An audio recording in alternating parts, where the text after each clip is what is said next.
자, 오늘은 사랑은 감정이 아니라 의지입니다 라는 제목을 가지고 말씀을 나누겠습니다. 여러분, 궁금한 것이 있으면 어떻게 합니까? 물어보시죠. 그냥 물어보는 게 정상입니다. 그러니까 모른다는 것 자체가 흠이 되지 않기 때문에 질문도 하고 또 이를 통해 토론도 해가고 지식을 쌓아가는 것은 오히려 삶의 또 신앙에 좋은 자세입니다. 질문도 없고 궁금한 것도 없고 알고 싶은 것도 없고 또 알아가기 때문에 갈등이 생기잖아요. 하나님 말씀도 배우게 되면 지켜야 되니까. 그래서 그럴 생각도 없는 그리스도인이라면 그 사람이야말로 뭔가 잘못되어 가는 사람입니다. 그러니까 의심하라는 얘기가 아니에요. 계속 질문을 하고 하나님 안에서 지식을 쌓아가는 건 중요합니다. 자, 예수님 당시에 하나님의 말씀을 기록해오고 가르쳐왔던 서기관들이 있습니다. 이들을 율법사라고도 부릅니다. 말씀에 관한 한 이들만큼 최고인 자가 없었어요. 그러니까 말씀을 가르친다는 것 자체가 이 프라이드였습니다. 오늘 본문을 보니 그런 서기관 중 한 명이 예수께 나온 거예요. 예수님의 가르침이 자기들보다 뛰어나 보이고 사람들 역시 예수의 말씀에 위로를 받는 모습을 보면서 이들 역시 예수의 말씀에 귀를 기울이기 시작했습니다 라고 말할 수 있다면 좋았겠지만 사실은 처음 나왔던 의도가 동일 그 본문인 마태복음에 보면은 처음 의도는 불손했던 것을 알 수 있습니다. 그러니까 정말 궁금해서 나온 게 아니에요. 유대의 지도자들인 바리새인들과 사두개인들을 꼼짝 못하게 했다는 소식을 듣고는 이 서기관들이 이번엔 우리가 한번 해보겠다 그런 마음으로 예수를 시험하고자, 그래서 올무에 걸려 잡히게 하고자 나왔던 겁니다. 그는 이렇게 묻죠.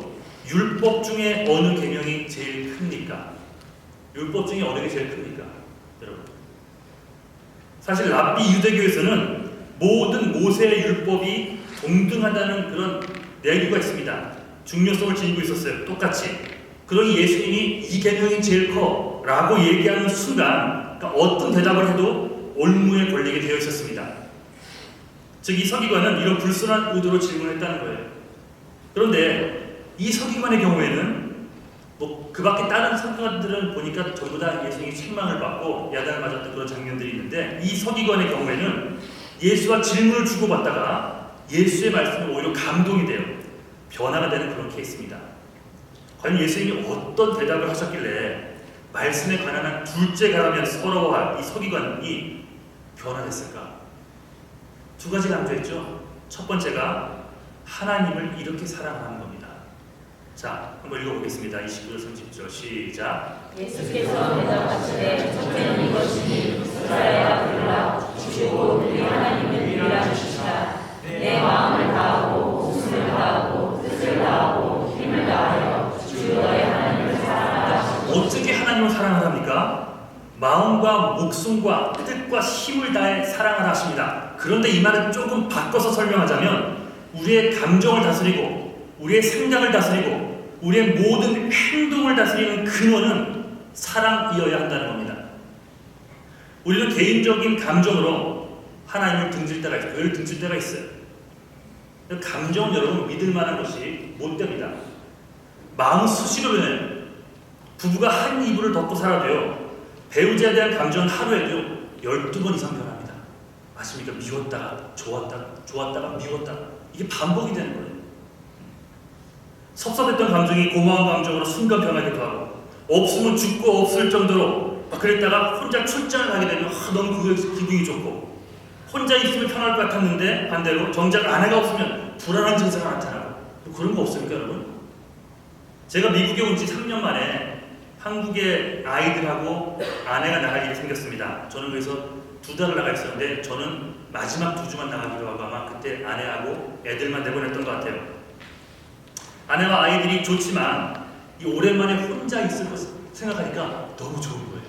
그런 거 보시죠 여러분, 결혼을 안 하신 분들은. 같이 좋아서 막 있다가 그냥 혼자 있으면 좋을 것 같은 마음이 들 때가 있어요.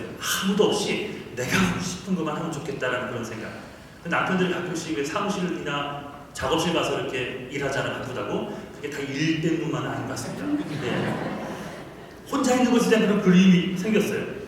그러니까 자, 두어 달간 혼자 지낼 생각을 하니까 꿈만 같았습니다. 그 당시에는 가족이 싫어서가 아니라 이것저것 신경 쓸 일들이 많았는데 결혼 후에 정말 오랜만에 혼자만의 시간을 가지게 된다니 그 시간에 대한 기대가 있었던 겁니다. 그렇게 아내와 아이들을 한국으로 떠나보낸 그날 집으로 돌아왔어요. 아무도 없는 집에 혼자 책상에 앉았습니다. 좋았을까요? 나빴을까요? 정말 거짓말이 아니라요. 정말 아무것도 손에 잡히지 않았어요. 떠난 지 얼마 됐다고 이거 해달라 저거 해달라 뭔가 좀 하려고 이거 꼭 불러요. 이것 해달라 저것 해달라는 잔소리 하는 그런 아내, 찡얼대는 찬수같이 이게 떠나보는 지 몇 시간에 보고 싶은 거예요. 기대했던 대로 가면 분명히 마음이 편하고 좋아야 하는데 내 마음은 모르겠는 거예요. 그래서 이건 제정신이 아니야. 지금 좋아야 되나, 난 기뻐야 돼, 그런 마음에 마음을 잡아야 돼. 그런 마음에 이게 얼마만에 온 기회인데 라는 생각에 당시에 이란디카에서 살았는데 여기 그 피츠버드까지 이리코넬까지 나와서 그 자연을 감상하고자 했습니다. 혼자 벤치에 앉았어요. 자연도 보고요, 바람도 쐬고 정신을 차리려고 그렇게 그 야외로 나갔습니다. 그런데 가족을 보고 싶은 마음이 더 커지더라고요. 불과 하루 전까지만 해도 혼자 있을 것에 대한 그런 기대감, 아무도 받아하지 않을 나만의 시간을 갖게 되어 좋아했던 내 그 감정, 그 마음이 가족을 한국으로 보내는 불과 몇 시간도 되지 않아서 외로움으로 가득 찼던 것을 기억합니다. 무슨 말입니까, 여러분? 감정은요, 믿을 만한 것이 못 된다는 거예요. 우리는 감정으로만 하나님을 사랑한다면 하루에 몇 번이라도 우리는 하나님을 등질 수 있습니다. 이 감정대로 행동한다는 말입니다. 또 생각, 지금 여기에 대한 얘기를 했죠. 생각입니다. 자, 생각이 하나님과 달라, 하나님의 생각과 달라 말씀을 포기하는 우리들의 모습을 종종 발견합니다. 하나님의 말씀이 여러분의 생각과 늘 일치합니까? 말씀을 듣다 보니 듣는 족족 다 저건 내 생각이야, 그런 사람들이 있습니까? 말씀을 읽고 적용해 나갈 때마다 정말 기쁜 마음으로 적용하십니까? 헌신하십니까? 성경을 한 절 읽을 때마다 이야, 역시 하나님의 생각은 내 생각과 다르지 않아, 이렇게 말하는 사람이 있나요? 이렇게 말하는 사람이 있다면 존경스러운 마음보다는 약간 밥맛이 없지 않을까요? 정말 그럴까? 잘난 척, 그런 생각 안 들까요? 예를 들면 원수를 조건 없이 490번씩 용서해 주렵니다. 오른뺨을 맞는 상황에서 대항하지 않고 순순히 왼뺨으로 내놓고 살아가랍니다. 그렇게 살고 싶으십니까? 말씀으로 부패한 내 생각과 기준을 바로잡아주기에 사실 지키기 싫을 때가 너무나 많습니다.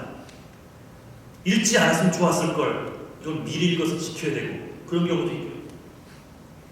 그래도 예수님이 중심이길 원하는 사람들은 나와 다른 하나님의 말씀일지라도 지키려고 애쓰지만, 교회를 종교 생활 정도로만 생각하는 자들은 하나님의 말씀과 내 생각이 충돌할 때 고민도 하지 않고 말씀 포기합니다. 주일에 돈벌이가 생겼어요. 그냥 뒤도 안 돌아보고 주일 안 지킵니다. 이 교회 여기 알체스터에 있을 때는 주일을 지키지만 떠났을 때는 당연히 안 지키는 거 생각합니다. 가서 지키면 되잖아요. 그런 생각들을 안 하는 거예요. 그러니까 우리의 생각만으로 하나님을 제대로 사랑할 수 없음을 말하는 겁니다. 또한 그리스도임에도 불구하고 매일 읽고 묵상하는 그런 말씀들이 없기에 하나님의 뜻과 상관없이 내 나름대로의 삶의 기준이 있잖아요. 그 기준에 목숨을 걸고 힘을 다해 행동하고 합니다. 나만 모르는 거예요. 그래서 헌신하고 봉사하기 이전에 하나님의 말씀에 대한 배움이 꼭 있어야 되는 겁니다. 예수님 분명히 말씀하세요. 내 마음을 다하고 내 목숨을 다하고 뜻을 다하고 힘을 다하여 주 너희 하나님을 사랑하라. 이 명령은 사랑이라는 것이 감정의 문제가 아니라 의지의 문제라는 겁니다. 의지. 하나님이 하신 명령이기에 감정이 따라줄 때에만, 혹 이성에 적합할 때에만 자연스럽게 하는 것이 아니라 늘 변함없이 끈질기게, 그럼에도 불구하고 하나님의 말씀을 순종하며 사랑하며 나가야 한다는 것입니다. 이건 의지에 관한 얘기를 하는 거예요. 지금 좋아하는 거 저절로 되잖아요. 그렇죠? 그런 거 말고 하나님의 말씀은 내 생각과 반하는 게 많습니다. 그건 의지를 가지고 순종해야 된다는 거예요. 저절로 되지 않습니다. 동시에 두 번째, 이웃사랑 얘기하죠. 이웃사랑 한번 읽어볼까요? 시작. 둘째는 이것이니 내 이웃을 내 자신과 같이 사랑하라 하신 것이다. 여러분이 생각하는 이웃은 누굽니까? 여러분이 생각하는 이웃은? 이웃이란 동료, 동족만을 의미하지 않습니다. 예수님은 우리가 사랑해야 할 이웃의 의미를 확대하면서 누가복음 10장에서는 내 주변에 도움이 필요한 사람이라면 나랑 친하지 않아도 그들은 우리의 이웃입니다 라고 얘기를 하고요. 마태복음 5장에 보면 심지어 원수까지도 우리의 이웃의 범주에 포함을 시키십니다. 그 밖에 잠시 보고 말 사람들, 나그네들 다 이웃이랍니다. 뭐 길게는 1년, 우리에게 나그네 아니에요. 나그네 1년 있다. 저도 2년 있어야죠. 저도 4년은 있어야지 우리 시대로 갈 수 있죠. 1년? 아이 그럼 대충 섬길 사람들 목에 들어갑니까? 은주 어디 있어? 은주는 4개월 있었어요. 쟤는 블랙리스트네요. 네. 은주가 말하는 무조건 안 들어줘도 돼. 왜? 4개월 있다 갈 거니까. 게다가 예수도 안 믿거든요. 한국 들어가서 예수 믿을지 안 믿을지 모르고 그래야 되는 거 아니에요. 그러니까 스쳐 지나가는 나그네예요. 나그네를 할지라도 그들은 이웃이라고 성경은 말하고 있습니다. 즉 이웃을 내 몸과 같이 사랑하셨을 때 좋은 감정을 느끼는 사람들, 다시 말해 가족이나 같은 교인들이나 동료만 사랑해 라고 한 것이 아니라는 거예요. 그래서 이웃을 사랑한다는 의미를 설명할 때에도 이 감정을 얘기하지 않을 수가 없습니다. 감정에 따라 사랑한다면 아마도 우리 어른들은 제일 뭐부터 버려야 될까요? 자식부터 버려야죠. 예. 자식부터 내다 버려야 할 겁니다. 부모들 속담에 미운 3살 죽이고 싶은 7살, 요즘은 땡겨졌다면서요. 미운 3살 죽이고 싶은 4살 이렇게 땡겨졌대요. 하도 말을 안 들어서. 자식이 크면서 그만큼 말을 안 듣는다는 겁니다. 부모도 자식을 감정에 따라 사랑해야 한다면 아마도 여기 있는 사람들은 다 7살 때 고아 됐을 거예요. 뭐 이건 교회를 오래 다니는 분들은 다 아실 겁니다. 일제시대 후반기부터 8.15 해방 직후까지 평생을 나병 환자들, 한센병 환자들을 위해서 헌신하고 수고했던 손양원 목사님을 아실 겁니다. 해방 후의 일이에요. 1948년 10월 여순 반란 사건이 일어나잖아요. 좌익 세력이 반란을 일으키는 과정에서 당시 순천 중고등학교 다니던 2 아들이 잡혀갑니다. 예수쟁이, 찬미주의자라고 반동분자로 낙인시켜서 인민재판에 회부가 됩니다. 그리고 2 아들에게 마지막 기회를 줍니다. 예수만 지금 공개적으로 부인하면 살려주겠다 라고 했지만 결국 2 아들은 신앙을 지켰고 마침내 2 아들은 총살당합니다. 그 짧은 시간에. 가슴이 찢어지는 아픔을 안고 아버지 손영원 목사님이 직접 2 아들의 장례식을 집례합니다. 그리고 마음이 어땠을까요? 눈에 넣어도 아프지 않은 2 아들이 이렇게 죽은 것, 그것도 장례식을 하고 있어요. 그 마음이 어땠을까요? 하지만 우리는 하늘에 소망을 두고 사는 자들입니다. 손 목사님은 자식들이 죽은 그 아픔 가운데서도 설교 제목이 뭐였는지 아세요, 여러분? 9가지 감사라는 제목이었습니다. 나 같은 죄인의 혈통에서 순교의 자식을 낳게 하신 하나님 감사합니다. 2 아들이 함께 순교했으니 더욱 감사합니다. 자식들이 총살을 당하면서도 전도했으니 감사합니다. 유학 가려고 준비했던 아들이 더 좋은 곳 천국에 갔으니 더 감사합니다. 그리고 마지막으로 2 아들을 죽인 원수를 미워하지 않고 회개시켜 양자 삼고자 하는 그 사랑의 마음을 주셔서 감사합니다. 그러니까 이 장례를 집례하면서 벌써 그를 양자로 이방하는 생각을 했던 거예요. 근데 그 직후에 반란이 진압되고 아들 형제를 죽인 북한군 지도자 안재선도 체포가 되어서 이 총살 위기에 처합니다.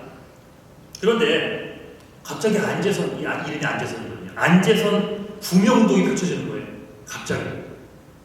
아니, 도대체 누가 이 살인범을 살려달라고 하는 걸까?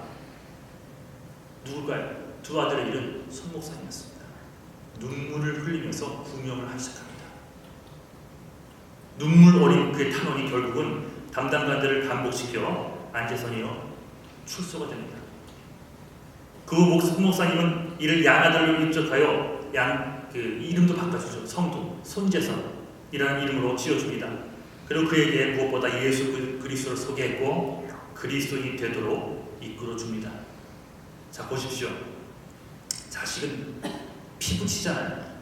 자식은 자식에게 그렇다 치고 감정에 충실하자면 자기 자식들을 죽인 원수들이 처형되도록 내버려 둬야 하는 게 맞는 거 아닙니까? 최소한 모른 척하고 지내는 것이 맞지 않습니까? 손영원 목사님은 정말 이 감정에 충실해서 이런 용서와 사랑을 베풀었을까요? 정말 성인이기 때문에 하나도 마음이 안 아팠을까요? 아들 죽은 거 I don't care 뭐 하늘 갔으니까 이렇게 생각했을까요? 아닙니다. 여러분, 아팠을 거예요. 아팠죠. 가슴이 찢어질 정도로 아팠을 겁니다. 천국에 가서 만나는 그런 기쁨은 있겠지만, 소망은 있겠지만, 이 땅에서 아들에게 이런 슬픔을 웃으면서 승화시킬 수 있는 사람이 누가 있을까요? 손 목사님은 당신이 받은 예수 그리스도의 사랑이 어떤 것인지 분명히 알았기에 감정이 아니라 이 의지를 발동해서 그를 용서하고 사랑한 겁니다. 우리의 삶 가운데서도요, 이런 갈등이 넘쳐납니다. 가다가 자빠져 코가 깨졌으면 하는 사람들이 있죠. 그렇잖아요. 나는 손도 안 대고 그냥 제가 가다가 넘어졌으면 좋겠다. 코가 깨졌으면 좋겠어. 그런 사람 없습니까? 여기 80, 90명 앉아있는데 이렇게 봐도 얄미운 사람들 있잖아요. 한번 보세요. 한번. 발견되지 않습니까? 그런 사람들은 진짜 내가 할 수는 없고 가다가 손에 차문을 닫다가 손이 찢었으면 좋겠고 가다가 코가 깨졌으면 좋겠고 이런 생각들이 드는 사람이 있습니다. 여러분. 얄미운 사람들이 있어요. 죄의 대가를 톡톡히 치렀으면 하는 사람들이 우리 주변에 있습니다. 그냥 조용히 망해 사라졌으면 하는 사람들이 있다는 거예요. 겉으로 우리가 늘 표현하진 않지만 분명히 이런 자들이 있습니다. 하지만 내 이웃을 내 몸과 같이 사랑하라는 예수님의 말씀이 분명히 무엇인지 알았던 손 목사님은 원수를 구명하다 못해 자기 양아들로까지 삼으십니다. 그가 위대했기 때문이 아니라요, 그가 그만큼 예수를 사랑했기 때문입니다. 예수를 사랑하는 마음, 자기가 어떻게 용서받았는지에 대한 그런 마음이 분명했기 때문에 그래, 주님도 의지를 가지고 날 사랑하셨지. 나 같은 죄인 감정으로만 따진다면 정말 지옥에도 몇 번은 더 갔을 텐데 나 같은 죄인 위에 돌아가시는 순간에 나를 기억했을 거예요. 그럼에도 불구하고 그래, 너도 내가 위해서 죽는 거야. 그런 마음으로 돌아가셨는데 의지잖아요. 의지. 주님께서 내게 붙여준 이 사람들, 그치, 그런 의지를 갖고 사랑해야지. 그런 마음 가지고 그를 용서하고 품었다는 것입니다. 물론 우리에게 이런 극적인 아픔은 없었으면 좋겠습니다. 하지만 분명히 알아야 할 사실은 이제 우리도 이웃을 향해 그 사랑을요, 해야만 한다는 거예요. 하나님이 뭐가 아쉬워서 여러분들에게 좀 해줄래? 너 시간 있으면 좀 사랑해주면 이게 아니라는 거예요. 이렇게 하고 살아야 한다는 겁니다. 감정이 아닌 하나님의 명령이기에 지켜야 한다는 그런 말의 의지를 가지고 말입니다. 갈라디아서 5장 24절에 보면 온 율법을 하나의 집약해 놓은 말씀 말합니다. 그것이 바로 하나님 사랑과 이웃 사랑입니다. 이 두 가지야말로 성경 전체를 요약할 수 있는 말이에요. 이제 새학기를 맞는 우리 모두가 어떤 헌신 이전에 잠시 숨을 고르며 마음속 깊이 새겨야 될 말씀이 이 말씀이 아닌가 생각이 듭니다. 이론이나 내 감정만 내세워 가지고는 절대로 잃어버린 영혼들을 얻지 못합니다. 우리 교회에는 특히 예수를 믿지 않지만 사람이 좋아서 또 한국 음식 그리워서 나오는 사람들이 꽤 있습니다.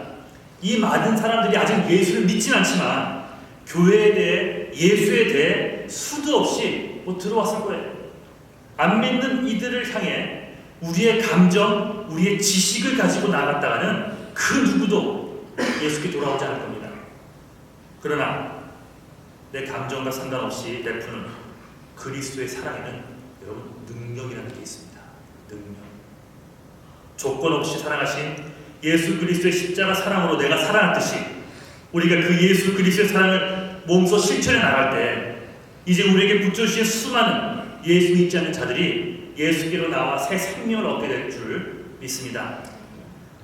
오늘 들은 얘기는 다른 건 다 잊어버려도 상관없습니다. 하나만 기억하십시오. 예수를 믿는 우리가 내 주변의 수많은 사람들에게 베풀어야만 하는 그런 사랑은 감정에 기초한 것이 아니라 의지를 가지고 해야 하는 것이라는 사실. 이웃을 내 몸과 같이 사랑하라는 주님의 명령은 우리의 감정에 우선한 것이 아니라 우리의 의지에 우선한 겁니다. 내 마음은 그렇지 않지만 너 그래도 내 말씀대로 용서하고 사랑하며 살 수 있겠니? 주님이 묻고 계십니다. 예수의 보혈로 조건 없이 용서받은 대로 우리도 그렇게 용서하고 그렇게 사랑하고 그렇게 헌신하며 나가십시오.